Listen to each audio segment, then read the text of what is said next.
The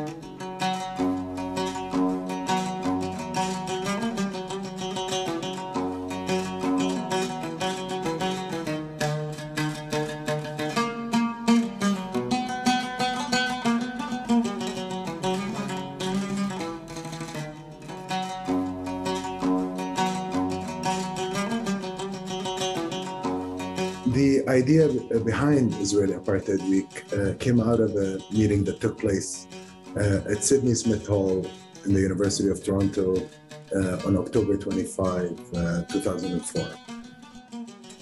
At the time, we had an organization called the Arab Students Collective.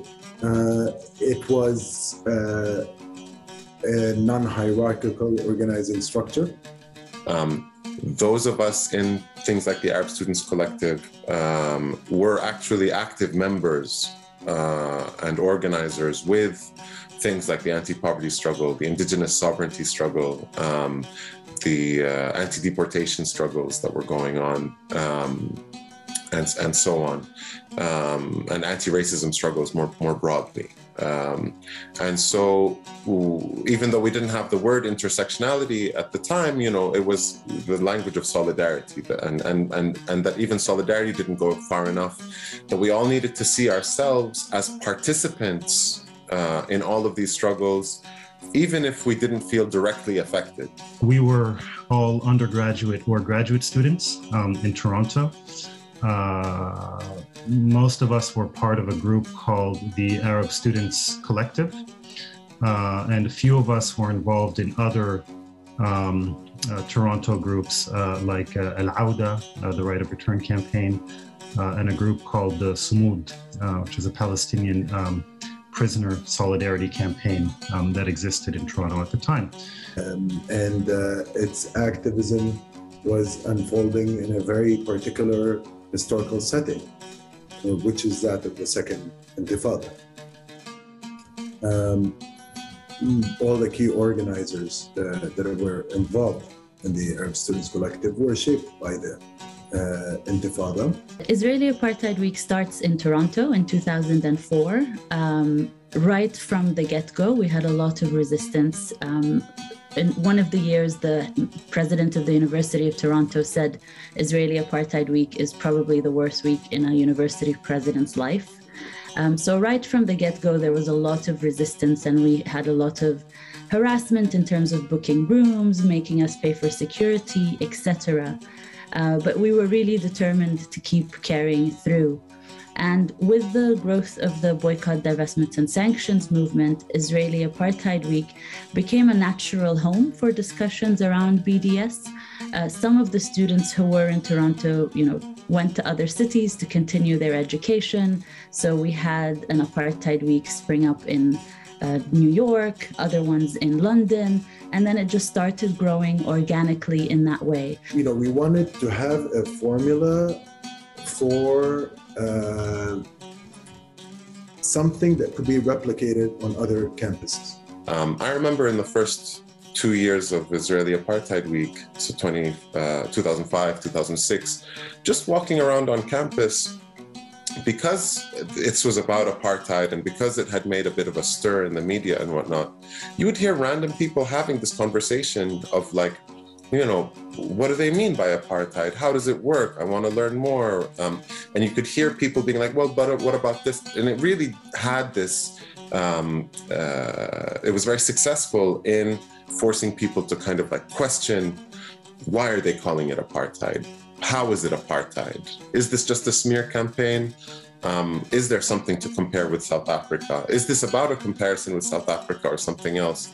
And when people are asking these questions, then you can have a conversation. The 2005 BDS call, we took inspiration from that, and we adopted the term apartheid in our activism as a way to foreground the realities of settler colonialism in Israel, Palestine, and to overcome the fragmentation of the Palestinian struggle that resulted from the Oslo Accords. BDS gave us that galvanizing moment to take IAW from being a Toronto-based single city event to really launch it internationally. It grew organically with students moving from Toronto to other cities around the world, but also with the growth of the BDS movement, Israeli Apartheid Week became a focal point for BDS activism on campuses. So quite often, if there was a year-long campaign, Days of Action would culminate in Israeli Apartheid Week. The intensive week of education around boycotts, divestments, and sanctions was really what IAW became. The biggest reason that the week gained traction and that subsequently the apartheid framework started to gain traction is that the Oslo Accords had really led to a dead end. Right, I think that's the big context animating all of this. Israeli settlement construction in the West Bank and East Jerusalem continued to expand. Israel continued its system of differential rule over all these different groups of Palestinians. And the Palestinians were not getting any closer to realizing the goal of national liberation. And I think the realities on the ground in Palestine are the most important reason why the apartheid framework, including IAW, started to gain traction after 2005. If you look at the way Israeli Apartheid Week developed in Toronto, it was always clear that this was not just going to be about campus, this was about building campus, city, and community relations. Since Israeli Apartheid Week, we have really managed to shift the conversation to Israel's regime of apartheid and colonialism and settler colonialism. I think the dominant paradigm in these years, right, the first years of the Second Intifada, at least in Toronto and many parts of North America, was an end the occupation paradigm, right, that focused principally on challenging the Israeli military occupation of the West Bank and Gaza. And instead, in our advocacy and activism, we wanted to present the Palestinian struggle as a struggle for national liberation that was in many ways similar to other struggles against settler colonialism in South Africa, in North America, etc.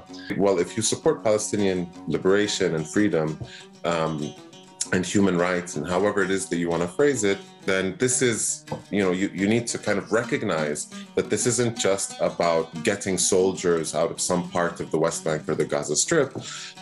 This is about ending Israeli colonialism, ending and understanding that Israel is an apartheid state. We needed a framework that could describe the Israeli state in a way that's resonant with the people around us. The apartheid framework gave some bit of that, not everything, but it definitely did this very important thing of conceptually reunifying Palestinians as a society struggling for something together.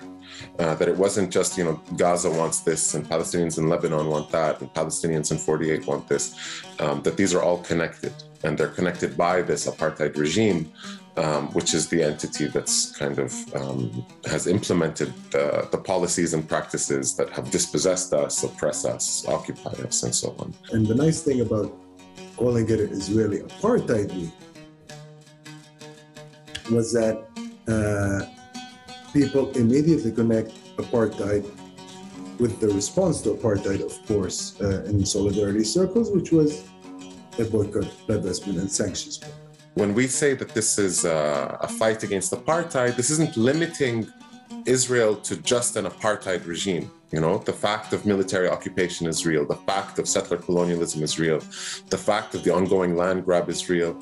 But also that apartheid in South Africa had all of these components in it as well. It was very militarized. It was settler colonial imposition, which involved land grab and massive dispossession and so on. And now that I think back on it, it's really remarkable that an effort that started with a small handful of students who faced a lot of harassment in those early days, actually grew to become such an important moment and date on the calendar of the international solidarity movement.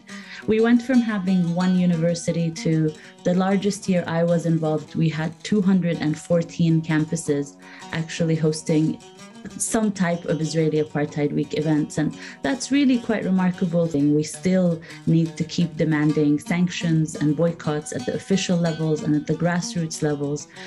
So we're not just talking about shifting terminology, but we're actually talking, or analysis in the abstract, we're actually talking about changing very concretely the reality on the ground through pressure, through boycotts, divestments, and sanctions. Although it has taken many years, you really see a shift in the conversation. You see a change.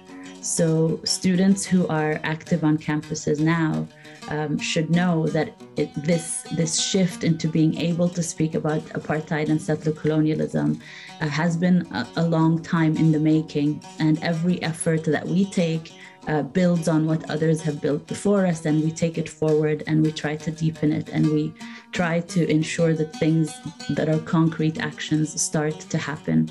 So we are standing on the shoulders of giants, and those who are coming after us will also be building on a lot of actions that we're building right now. So I want to thank everyone who's been involved in Israeli Apartheid Week over the years, many close friends, and some of the times were very tiring and exhausting, but we all stuck with it. And I think we're starting to see the results and the change in people's attitudes now.